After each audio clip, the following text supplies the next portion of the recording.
Well, hey everybody, thank you so much for those of you that have been watching the videos. Thank you for those that have subscribed, and thank you for those that have shared it or liked it. I sure appreciate it, and I hope that some of the biblical truth that we've been sharing during the Minute on the Mountain has just been an encouragement to you, or maybe challenging to you for some of them. I would really love to get to 100 subscribers, and so to do that, we're going to do a gift card giveaway to Sportsman's Warehouse, a $50 gift card. And there's 3 different ways that you can be eligible to win that. So if you have already subscribed, or if you've subscribed to the channel during the month of April, then you'll be entered to win that. So anytime from now through the end of April, if you subscribe, you'll get one chance to win that $50 gift card. If you share a video between today and the end of April, you would get a second chance to win that $50 gift card. And then lastly, on the video that this announcement is going to be part of, if you comment how many total antler points I find on sheds during this video. So there's also a deadhead on this video, not counting the deadhead, but if you comment how many points of antler I find on sheds in this video, that would give you a third opportunity to win the $50 gift card. So thanks so much for participating. Good luck to everybody who tries to win it, and I hope you enjoy this video. Well guys, you can finally see we got some sunshine today. It rained and snowed again this morning, but it cleared up a little bit this afternoon. It's breezy. Hopefully it's not too bad on the audio. I have just a couple of hours this afternoon, so I thought I'd get out and enjoy the sunshine, see if we can find a couple sheds or maybe something else cool in the mountains. So appreciate you coming along. Well guys, I still haven't found any sheds, but I did just find a deadhead.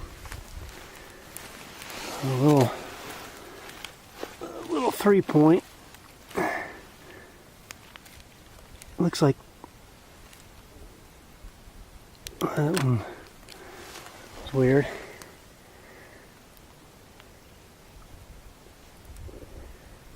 Still nothing I can take down the mountain with me, but it's always kind of cool to find that. I've seen a ton of dead deer. I think a lot of them are winter kill.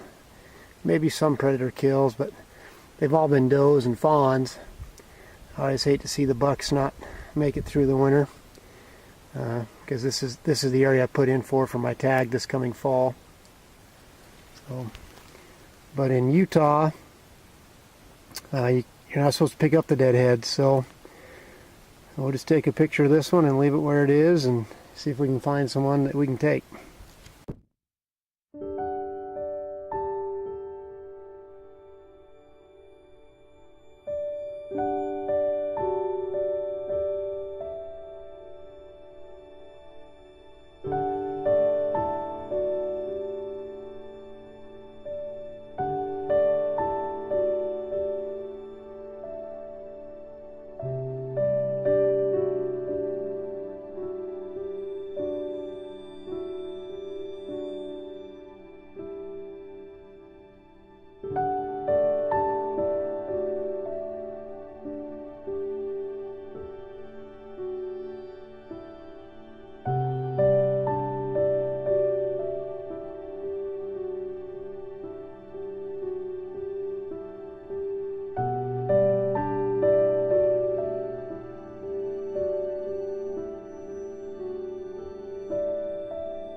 Guys, you can see we've put on a lot of elevation. The road's way down there at the bottom. It's sunny again now. It just snowed again like crazy. And it looks like we are on the board. I haven't walked up to that yet. I hope I don't get fooled and it's a stick. But I think it's a 2-point shed. So let's walk up here and see what we have.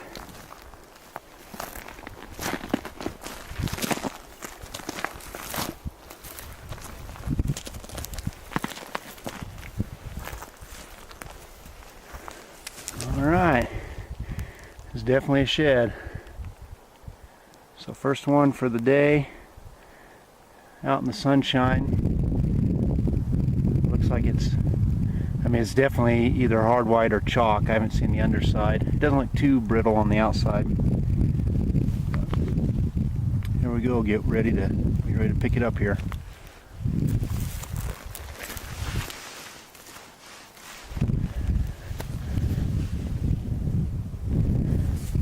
There we go.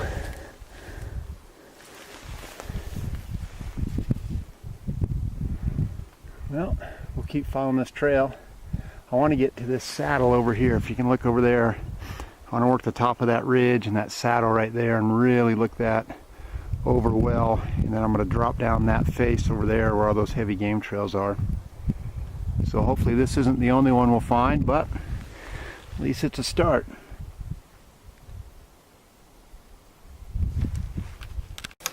Well guys, we've made it to the very top of the ridge. So now that we're up here, I'm going to crisscross the top really well. There's a little saddle you can probably see down there that leads to the other side of the canyon. So I'm going to work that pretty hard and then start working my way back down to the truck. Looks like I'm going to have a little more snow coming here in a minute, but I don't think it'll last very long. There's blue skies behind it. But we're on the board. We found that one little 2-point. We'll see if we can find some more up here on the top and then work our way back down. Well guys, I was following these tracks through the snow. Of course I've stepped over them now. And I could tell some deer had been eating on these branches. Some of these lower branches on the edge of the tree. So I'm looking up under here. I'm walking like this. I step on something, that feels funny under my feet. And lo and behold, I stepped right on that shed. I can't believe I didn't see it. But I didn't. It was buried under the leaves. And I thought for sure I might find something under here where they've been feeding on this tree. And boom, right there. A little 4-point, it's not big. So second shed of the day though.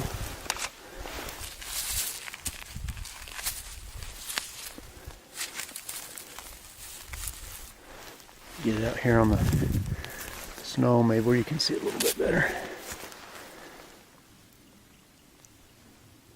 So shed number 2. It's pretty cracked in the middle. It's been here a while. That's awesome. I love finding the ones that have been up here for a long time because it means either nobody's been here or even though people have been here, they passed right over them. And I think it's always kind of cool to find the older ones. So that's shed number 2. And it's up on this top saddle where I wanted to get. I figured I might find some up in here and we'll keep going. Well guys, I was going to keep walking this flat, but if you look there you can see boot tracks. So it looks like somebody's been here in the last day or two. And with all the snow and rain we've had, it had to have been in the last day or two. So I'm just going to hop back and work my way back down to the truck. And hopefully they didn't, I don't think they came up the ridge I came up. I didn't see any boot tracks on my way up. So I'm guessing they came in from the other side and it looks like they just walked this fence line right here. So I'm going to hop back across the fence line and start dropping down towards the truck. And hopefully we can pick up 1 or 2 more on the way down. Looks like we've got the old Mylar balloon. I actually find these fairly often in the mountains. So we'll pick it up and carry it out of here, try and leave the place better than we found it. But there's a string behind it. So probably somebody's birthday balloon that got away and ended up in the mountains. Well, it looks like a gong that somebody's placed way up here for target shooting. I would hate to have been the guy who had to carry that up. There's a smaller one. You can see all the hits in it from bullets. But I'm going to pan around slowly. That's still how far down the highway is. You can see the truck way down there. So I don't know where they're setting it up to shoot. They're probably shooting from this ridge over here. That's a pretty long poke. They're shooting a long ways. Looks like there's another one down there on the mountain too. You can see the back of it. There's another gong they've set there. And then if you look just below that gong, there's some deer coming out of those trees. There we go.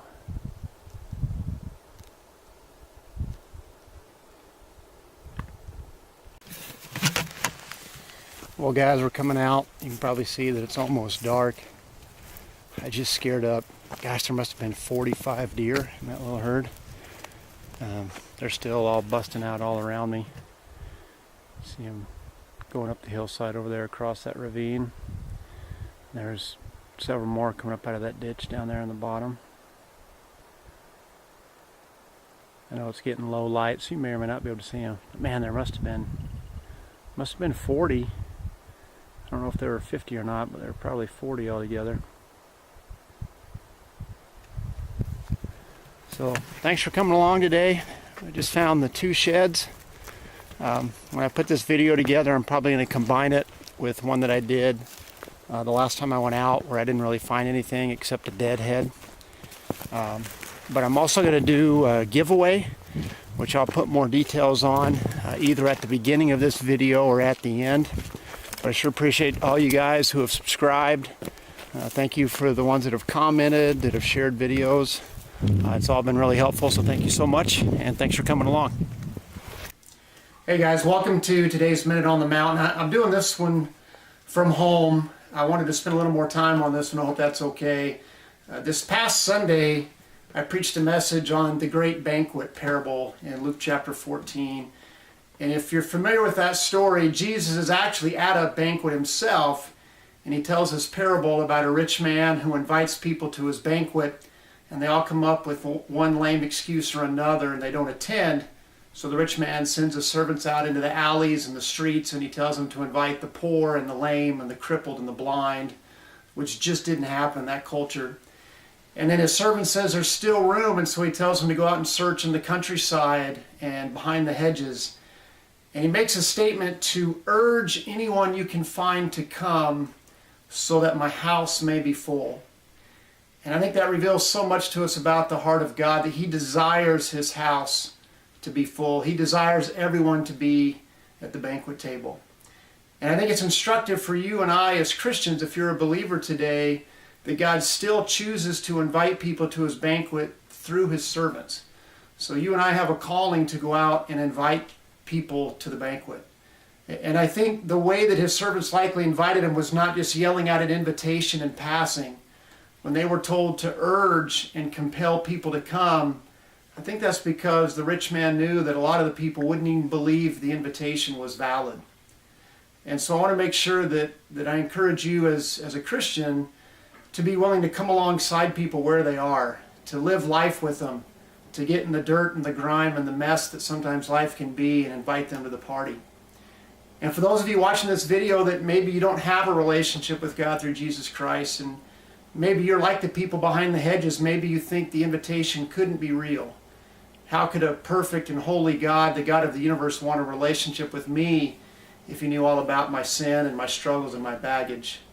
Well, I want to urge you, the invitation is real and it is valid, and he does know all of that, but he still loves you and he still desires that you would be at his banquet table. So if you have any questions on that, leave a comment. I'd love to follow up. Or again, you can always go to pursuegod.org. There are great resources on that site. But I sure appreciate you guys watching today, and I hope you have a great afternoon.